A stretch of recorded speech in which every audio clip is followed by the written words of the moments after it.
Hi there. So today I'm going to answer a question that I get asked all the time.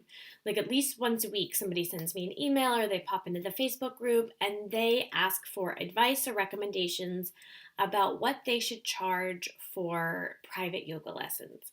And so I want to be able to give everybody an easy answer, but it's actually kind of a complicated question because there are a lot of factors that come into play when you're creating pricing. So I can't give a blanket answer for everybody at the same time.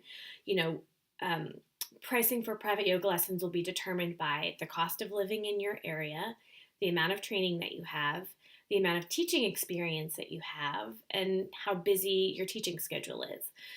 But what I can't, so since I can't give a range or a number or a figure, what I can do though is try and give you a formula that you can use when you're coming up with your own pricing. So if you're coming up with new pricing for private yoga lessons, like completely from scratch, my first recommendation is that you do as much market research as you can. So you look at the price of a wide range of therapeutic, exercise, and bodywork sessions in your area. And those different modalities will vary quite a bit in price, and so that's a good thing. You want to get a sense of the full price range that people either expect to or are willing to pay for one-on-one wellness sessions. So I would start just sit down with your computer and Google, and find the pricing in your area for private yoga sessions that might be offered in studio. A lot of yoga studios offer private lessons through the studio, and if you just look at a yoga studio's website, they might have pricing for that.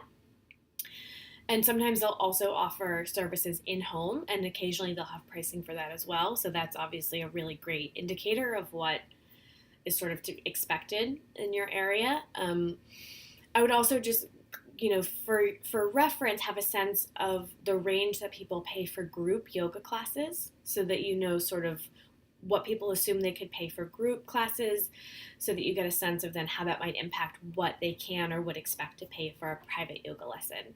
Then I would also look and see if you can find pricing for personal training sessions in a gym, and maybe in the home as well. And this will be probably personal training sessions in a gym in particular. Maybe it depends on the gym, but if it's like a corporate like chain gym, those personal training sessions will probably be on the lower end of the things that you're gathering information about. So, but it's good to know sort of what that baseline might be. Pilates studios will very often have their private session rates right on their website, so you can get that information. That's probably going to be higher than we'll charge for some private yoga lessons, partly because of the equipment, but it's still good to know. Acupuncture is a good thing to get pricing for. This is probably going to be more expensive also than some of the other things, and so it's just good to have a sense of that high-end range. I would get pricing for chiropractic work. I would get pricing for massage, both in a spa, and if you can find any body workers who travel and the numbers and the prices that they charge, that would be amazing as well. And any other like healing, therapeutic, movement, exercise, bodywork sessions that you can find pricing for will be a great place to start and get a range, again, for what people either expect to pay or are willing to pay for one-on-one wellness services. So that's step one, do your market research. Step two is to take that price range and find a number somewhere in the middle that takes into account a few of your own personal factors. So one would be the amount and the kind of training and continuing education that you've done.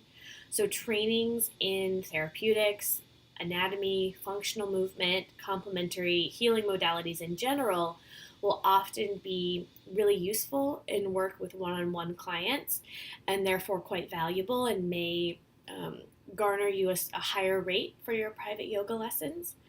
I would also take into consideration the number of years that you've been teaching as well as how much you've been teaching through that time. So you could have been teaching for 15 years, but if you've only been teaching one class a week in that time, well, I'm sure that you're really deeply studied and you've been in this world for a really long time and you have a lot to offer your students. It's not the same amount of experience that you'd have if you'd been teaching for 10 years but were teaching 15 or 20 classes a week. So it's just a good thing to keep in mind, how many years have you been teaching, and through that time, how much have you been teaching? And then I would also take into account the general cost of living in your area. So you sort of take the median price of wellness sessions and and then look at your training, your experience, and take into account how full your teaching schedule is. So if you're really full and busy with your teaching, then again, you get to charge a little bit of a higher rate. It makes sense to start at a low to medium rate for your area, and then as you get busier, to start to raise your pricing. So I know it's not an easy answer, but I hope that helps at least get you started about thinking what to look for and how to determine the pricing of your private yoga sessions. And so let me know if that helps. Reach out, let me know if that helps, and what other questions you have.